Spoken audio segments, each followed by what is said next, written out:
श्रावणी मेला त्योहार और उत्सवों का देश कहलाते हमारे भारत में शिव जी की भक्ति के लिए श्रावण मास महत्वपूर्ण है। झारखंड के देवघर में स्थित वैद्यनाथ ज्योतिर्लिंग द्वादश ज्योतिर्लिंगों में से एक है। यह तीर्थ 51 शक्ति पीठों में से भी एक है। यहाँ पर शिव और शक्ति का एक साथ विराजमान होना इस तीर्थ को अधिक महत्वपूर्ण बनाता है। यह अर्धनारीश्वर का एक पवित्र स्थान है जो पुरुषों और महिलाओं की समानता को दर्शाता है। एक सादे पत्थर से बना बाबा वैद्यनाथ का पूर्वाभिमुख मंदिर 72 फीट ऊंचा है।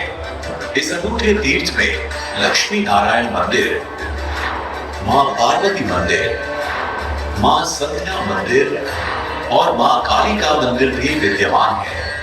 इस पवित्र भूमि में शिवलिंग की स्थापना श्री हरि अर्थात भगवान विष्णु द्वारा होली के शुभ दिन पर की गई थी। उस शुभ अवसर को आज भी हरिहर मिलन के रूप में मनाया जाता है।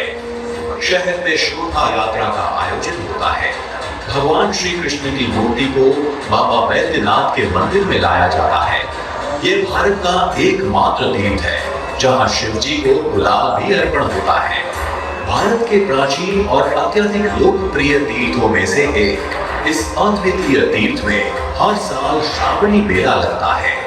महीने भर चलने वाला श्रावणी मेला भारत में सबसे लंबे समय तक चलने वाले उत्सवों में से एक है। इस मेले में भारत भर से लाखों श्रद्धालु आते हैं। कांवड़िया कहे जाने वाले यह तीर्थ यात्री सुल्तानगंज से गंगाजल लेकर गोवर्धन पथ का जाप करते हुए 108 किलोमीटर की पद यात्रा करके वैद्यनाथ मंदिर पहुंचते हैं। देवों के देव महादेव को गंगाजल का अभिषेक करते हैं और 3 वर्ण वाले बेल पत्र चढ़ाते हैं। इस पवित्र यात्रा को पूर्ण करने वाले को अश्वमेध यज्ञ का पुण्य मिलता है। झारखंड के देवघर के भाग्य में ऐसे बेजोड़ तीर्थ का निमित्त बना था। लंका नरेश रावण, एक पराक्रमी शासक और विद्वान रावण महादेव का अनन्य भक्त था। आध्यात्मिकता और शास्त्रों का ज्ञाता था, लेकिन अहंकारी और जिद्दी था। इसी अहंकार के कारण उसने भगवान शिव को कैलाश पर्वत से लंका ले जाने का मन बनाया। इसके लिए वह कठोर से कठोर तपस्या करने के लिए भी तैयार था। उसने अपना सिर शिव जी को अर्पण कर दिया। शिव जी ने उसे नया सिर दे दिया। उसने जब 10वीं बार अपने सिर का बलिदान दिया, तब भगवान शिव उसकी तपस्या देखकर प्रसन्न हुए, उसकी इच्छा का स्वीकार किया, लेकिन एक शर्त पर। शिव जी की प्रसन्नता से स्वर्ग में हाहाकार मच गया। देवताओं ने भगवान विष्णु की मदद मांगी। शिव जी की शर्त यह थी कि अगर शिवलिंग को रास्ते में कहीं जमीन पर रखा गया तो फिर वो वहां से शिवलिंग को नहीं ले जा सकता। शिव जी के वरदान से प्रसन्न रावण लंका की तरफ चलने लगा। देवगण व्याकुल था। रावण के अधिक शक्तिशाली हो जाने के डर से चिंतित था। तभी भगवान विष्णु ने देवी गंगा का आह्वान किया और रावण के शरीर में प्रवेश करने को कहा, जिससे रावण को लघु शंका के लिए रुकना पड़े।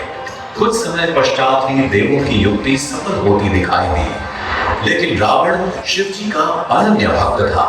वह जानता था कि लघु शंका के पश्चात बिना हाथ धोए शिवलिंग को छू नहीं सकता। उसने मदद के लिए आसपास देखा तो उसे एक चरवाहा दिखाई दिया, जो चरवाहे के भेष में भगवान विष्णु थे। चरवाहा शिवलिंग को उठाए रखने के लिए सहमत हुआ। रावण शीघ्र ही लौट आने की बात करके निकल पड़ा। गंगा जी ने रावण के शरीर से बाहर निकलने में बहुत समय लिया। शिवलिंग को अधिक देर तक उठाए रखने में असमर्थ चरवाहे ने शिवलिंग को जमीन पर रख दिया। रावण ने लघु शंका के पश्चात हस्त प्रक्षालन के लिए पानी ढूंढा, लेकिन आसपास कहीं पानी नहीं था। उसने धरती से पानी निकालने के लिए जमीन पर प्रहार किया। यह जल स्रोत आज भी मौजूद है। हस्त प्रक्षालन के पश्चात लौटने पर रावण ने शिवलिंग को जमीन पर देखा तो वह गुस्से से लाल पीला हो गया। उसने शिवलिंग को उठाने के लिए अपनी पूरी ताकत लगा ली, मगर शिवलिंग को उठा ना सका। गुस्से में आग बबूला रावण ने शिवलिंग को जमीन में दबा दिया। रावण को कहां पता था कि वह जिस भूमि पर खड़ा है वह एक शक्तिपीठ है और ऐसे रावण एक अद्वितीय तीर्थ का निमित्त बना। ऐसे बेजोड़ तीर्थ के प्रति अकूट श्रद्धा रखने वाले हर साल यहाँ आने वाले लाखों श्रद्धालुओं के हम आभारी हैं। बाबा बैद्यनाथ की कृपा सब पे बनी रहे, ऐसी प्रार्थना के साथ हम अंतःकरण से कहते हैं कि इस पावन भूमि पर आपका सदैव स्वागत है। जय बाबा बैद्यनाथ।